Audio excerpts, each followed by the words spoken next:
Welcome to Russian History Retold, episode 173, A Rotten Stinking Mess, Brezhnev, Andropov, and Chernenko.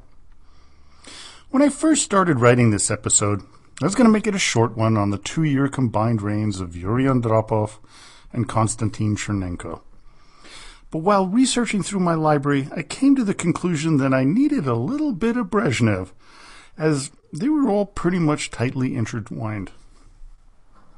Leonid Brezhnev was the leader of the USSR since he deposed Nikita Khrushchev in 1964. Chernenko was his chief of staff, and Andropov was the head of the KGB since 1967. They were the men who led the Soviet Union through the era of stagnation and were in most part responsible for the collapse of the USSR and communist rule, in my opinion.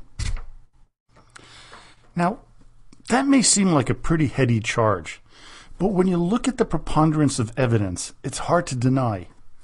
Each had a part in the collapse, Chernenko, of course, with the least influence. When he became General Secretary of the Communist Party, the country was already bankrupt. He was by then in a rapidly declining state of health, very much like the country he was head of.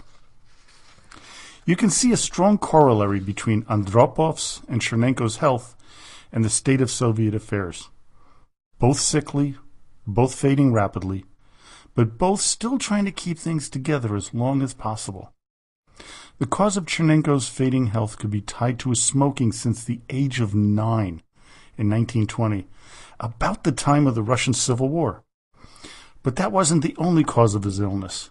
As with the causes of the illnesses in the Soviet Union, there were other reasons for his decline. The cirrhosis of the liver, as well as chronic hepatitis, suggest a long-term drinking problem as well. In Chernenko's final months of life, historian John Lewis Gaddis described him as, quote, an enfeebled geriatric, so zombie-like as to be beyond assessing intelligence reports, alarming or not. Sounds a little like the entire Soviet leadership. They were beyond seeing what the truth was. When Gorbachev, who was second in command, asked Andropov what the real budget numbers were, Yuri responded with the comment, quote, "You are asking too much. The budget is off limits to you." This is akin to the CEO telling the president of a company that they didn't need to know what the state of finances for the company they worked for was. I mean, it's ludicrous, but this is what was going on. As you may have guessed, the focus of this podcast is not necessarily on the three men's personal lives, as I already did that in the past. What I want to look at and relay to you is what these three men, and in particular Andropov and Brezhnev, did to hasten the decay and collapse of the Soviet Union. What may surprise you is I'm going to lay more blame on Andropov than on Brezhnev, even though Leonid was the head of the country for 18 years versus only 15 months for Yuri. The latter's actions as KGB head and the ambassador to Hungary in 1954 helped plunge the USSR into a death spiral that it would never have been able to extricate itself from. Now, you may be asking, why do I lay a lot of blame on Andropov? We have to go back in time to 1956 when he was the Soviet ambassador to Hungary under Nikita Khrushchev. A revolt broke out on October 23rd in Budapest, which quickly escalated. The violence against the communist rule was intense. As historian Christopher Andrews states regarding what Andropov saw, quote, he had watched in horror from the windows of his embassy as officers of the hated Hungarian security service were strung up from lampposts. Andropov remained haunted for the rest of his life by the speed with which an apparently all-powerful communist one-party state had begun to topple. When other communist regimes later seemed at risk, in Prague in 1968, in Kabul in 1979, in Warsaw in 1981, he was convinced that, as in Budapest in 1956, only armed force could ensure survival.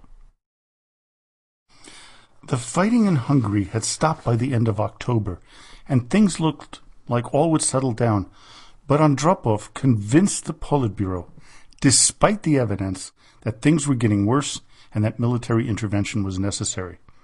Then, on November 4th, 1956, Soviet and Eastern Bloc troops entered Hungary and violently put down the revolt. For this bloody repression, Andropov was known to Hungarians as the Butcher of Budapest. Well, you may be asking, why did this incident help bring down the Soviet Union? The immediate effect was to bring about an alienation of Western communists toward the USSR. To have to militarily repress people made them question whether life under communism was really as good as the Soviet propaganda machine was telling everyone. The longer-term effect was the paranoia that it instilled in Andropov, as well as the rest of the communist leadership. Case in point came in 1968 when the Prague Spring Uprising began in Czechoslovakia. Andropov, fearing another Hungarian revolution, convinced the Politburo that NATO was behind the revolt, despite there being concrete evidence gathered by a Soviet spy, Oleg Kalugin, that the CIA in the West had nothing to do with it. Andropov had the evidence destroyed because it contradicted his opinion. Now, the same thing happened in Afghanistan in December of 1979 when Andropov convinced the Soviet hierarchy that invading the country was the only way to retain and contain the communists and their leadership. An invasion would cause the boycott of the 1980 Summer Olympics in Moscow, as well as bringing painful economic sanctions against the USSR. U.S. President Jimmy Carter's sanctions have not been given enough credit historically with helping to bring down the Soviet Empire. Combine this with the expense of the continuing intervention to constantly prop up Soviet-like communist regimes, it was then draining the treasury and would hasten Soviet insolvency.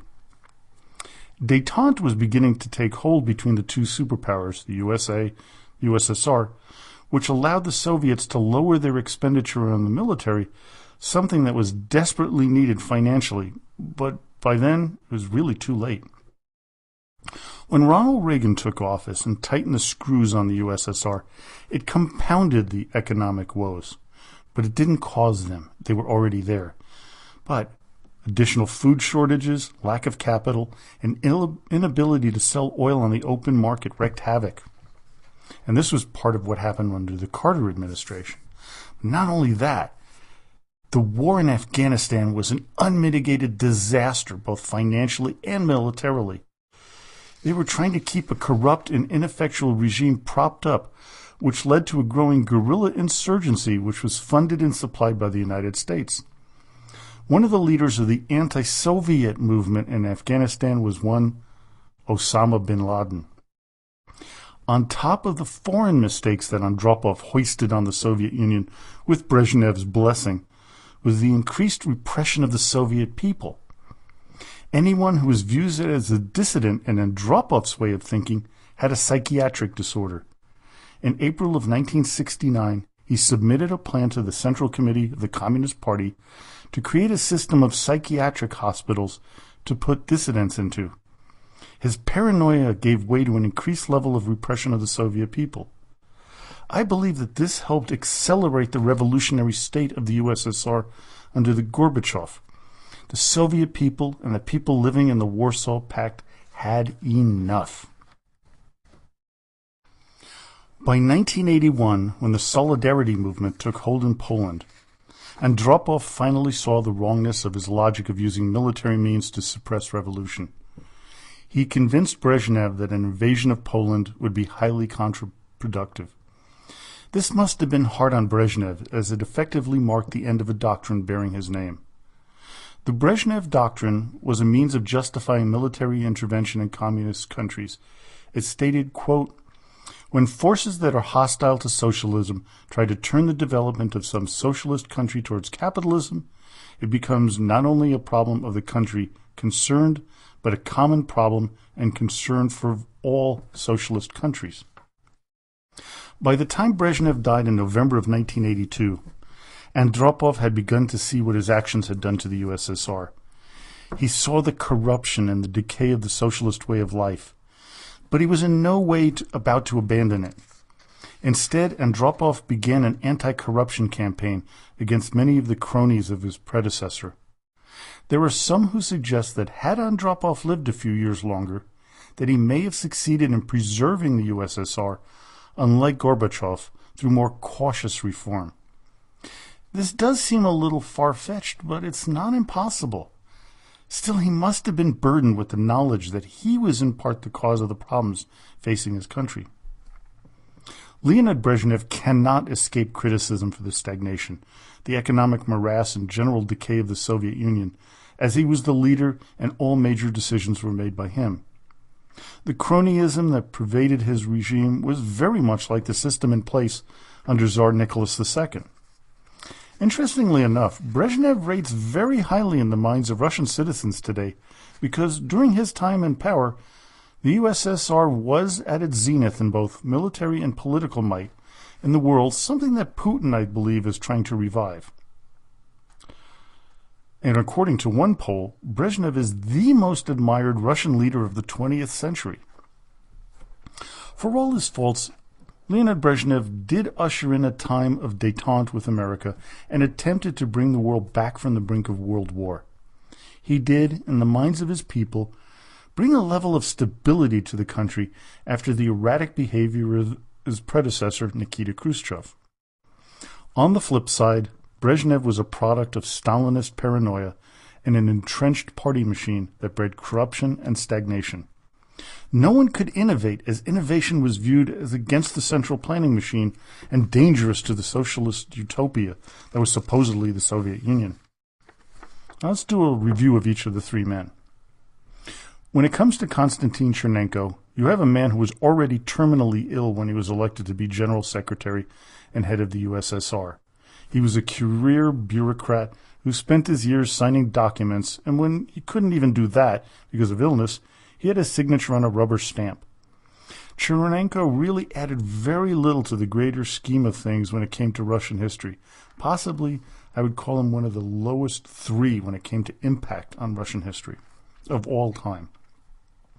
Yuri Andropov had a large impact on Soviet and Russian history.